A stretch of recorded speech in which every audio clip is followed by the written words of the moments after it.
What's up, Exist fam? Trevor here with Exist Travels Travel Guide. I just wanted to get on here today because lately I've been thinking a lot about how a lot of people have so many stories about how they, either met somebody that has inspired them, or they have basically traveled somewhere that has stuck with them for a really long time. And I just wanted to get on this video today because I wanted to start something a little bit new on the Exist channel about sharing those stories of travel.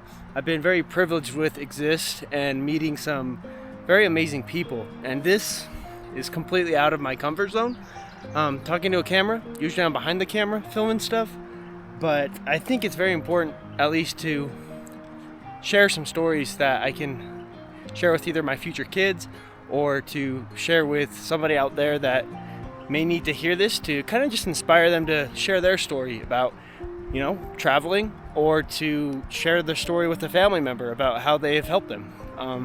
But yeah, I kind of wanted just to start this little series about sharing these stories that I've been able to kind of experience on these travels around the world with Exist, whether it be bungee jumping, skydiving, base jumping, whatever trips basically we have planned for that month. But I really just wanted to kind of start sharing these stories to help me remember some of my experiences and hopefully hear some of your experiences as well. So as you can see, I'm in the mountains. It's kind of my safe haven. But the one that I wanted to start off today is my first ever international trip. Vinci is the CEO of Exist Travels, if you do not know. And basically one day he's like, "Hey, you want to play a trick on your mom?" I was like, "Sure, let's do it," But he says, "Okay, we got this trip coming up in Austria." And keep in mind, I've never traveled outside the United States before. And so I was like, "Sure, sounds fun." I'm pretty what's the word? I'm pretty spontaneous. And so I was like, let's do it. And so the plan was I would tell my dad that I was going to leave the US, but I wasn't going to tell my mom. And we had this whole elaborate plan. And the day of the trip came, and I said, "Hey Mom, I'm going to Georgia." And so she takes me to the airport in the morning and she says, "Love you, have a great trip." Little did she know I was going to be flying halfway across the world. And come this trip, I basically got on the plane, started flying and flying and flying and flying some more. I didn't realize how long of plane rides and airport stays and layovers it was going to be to get to Austria. But lo and behold, we made it. I got to the Heathrow airport, and let me tell you, if you've ever been to the Heathrow airport, you're in for a treat. It was a long waiting period, and eventually I made it onto my last flight to get to Austria. Well, I totally spaced the idea that Vinci and the other people who were coming on this trip weren't going to be here for probably a good 24 hours till the next day. And so I had to go stay in a hotel. Well, I speak no German. Even though my last name is very, very German, I speak nothing. And so I got to Austria, landed, walked out of the airport and said, "Where the hell am I?" And so I got out, started walking around. I was completely lost. Me being this, I think at the time, I was only like 21 still, never traveled outside the US, so I was completely out of my element. Well, I got to the point where I was just like, screw it, I need to ask somebody how to get to this hotel. And so I go up to this information desk and I say, "Hey, do you know how to get to so-and-so hotel?" Probably slaughtered the name of the hotel. And she, being the nice lady she was, she helped me the best that she could. And we basically made a plan that I would take the train to a certain stop, and then I would have to walk probably a good 2-ish miles through this town to get to this hotel. So I said, all right, me being just completely over my head, I got on this train and I was so stressed. I was just like, don't miss the stop, don't miss the stop, don't miss the stop. And finally the stop came. I was like, okay, here we go. And then I just grabbed my suitcase. I had my backpack, my carry-on, and I started walking through this middle Austrian town. It was probably one of the most solemn, humbling experiences of my life. I started walking down the road, and me just witnessing all this foreign objects basically for the first time, because I've never been there, started to see the different car styles, see the different building styles. And this started to open my eyes a lot to basically how life is so much bigger than we truly imagine. And I still continued down the road, started seeing people riding bikes everywhere, and it was cold, but it wasn't like freezing at the time. And so I still continued on, started walking around. Well, I got lost, and I turned down this wrong street and sidewalk, and it basically got to the point where I was like, I have no idea where I am at.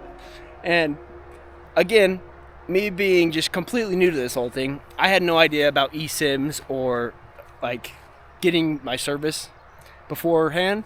And so I had no connection on my phone or anything. And so I was just kind of out of luck in every single way possible. Well, I don't know, by the grace of God or something, I basically found the hotel after probably a good hour-ish of walking. And I walked in and I was exhausted. I was tired from jet lag. I was tired from walking. I was stressed. I'm surprised I didn't start crying, in all honesty. But got to the hotel, walked in, met the guy at the counter, and he could tell I was just done with the day. Well, he helped me out. Very, very nice guy. One thing I've really noticed, at least about the people I met in Austria, was they were very, very nice and willing to help. They tried their best with the little English they did know, but they were truly grateful and willing to. I was grateful for them for helping me. But overall, I got to my hotel room. The nice little hotel room, honestly, for the building. If you would have seen the building, it definitely was an experience for sure. But I got to the hotel room, kind of passed out on the bed. I just threw my stuff in the room. I locked the door, and I just was out. Well, I woke up, and here's where it gets funny, because my mom still thinks I'm in Georgia, okay? So she's frantically texting me, and I was passed out asleep. And so she starts getting even more worried that I'm not responding to her. And I think I woke up probably a good 30, 45-ish minutes from after getting to the hotel room. And the time zones are different, obviously, from where I'm at normally with my family to over in Austria. And so she's like frantically texting me. My dad finally texted me. He's like, hey, you should probably message or call your mom. She's really freaking out. And so all you moms out there, if you can imagine your oldest son basically just MIA, thinking he's in Georgia when I'm halfway across the world. My dad knows, but she doesn't. And so basically I finally woke up and I was like, okay, I better call her. So I call her and I'm like, hey mom, sorry I didn't answer, I was sleeping. She's like, what do you mean you're sleeping? Blah, blah, blah. And whatever, we talked for a bit. And finally I'm like, yeah, so you know how I said I was in Georgia? I'm actually in Austria. And she's like, shut up, no you're not. And I was like, yeah, I'm in Austria. She's like, no way, you're not. And so I had to go on Google Maps and I had to screenshot my location of where I was in Austria to prove that I actually was there, which I thought was hilarious. And she was like, what? She was so pissed off. She was so mad at me. But at the end of the day, it was fun because we started talking about what we were going to do in Austria and basically the things I was going to see. And in a way, I think she had that proud, mom moment of, I'm happy my son gets to experience this, but I hate you. I hate you for not telling me the truth. And I don't know, overall, it was just a very humbling experience to me, just to really see that, we live so far apart from certain parts of the world and certain people of the world. But at the end of the day, we're all so similar in the way that we interact, the way that we try and help people, the way that honestly just stuff works out. It was surprising to me how it was very similar in terms of countryside, you know, cars. In a way, it almost felt like a home away from home, but it was an experience that I've never forgotten because, one, it was my first international trip, and flying for 10 plus hours on an airplane definitely wears you out. But I think that's one of those things that Exist Travels definitely opens your eyes to, is you can meet so many cool people, and you have these intimate experiences with yourself and these intimate experiences with doing these activities with other people. Because, you know, I was by myself for that first day, but then once we got together with Vinci and I believe it was Tom, and I think that was it actually for that trip, but we got together and it was just amazing to go experience the food, the culture, the weather, in all honesty, of Austria at the time, to see the Christmas markets and just write down stories that I can carry with me for the rest of my life.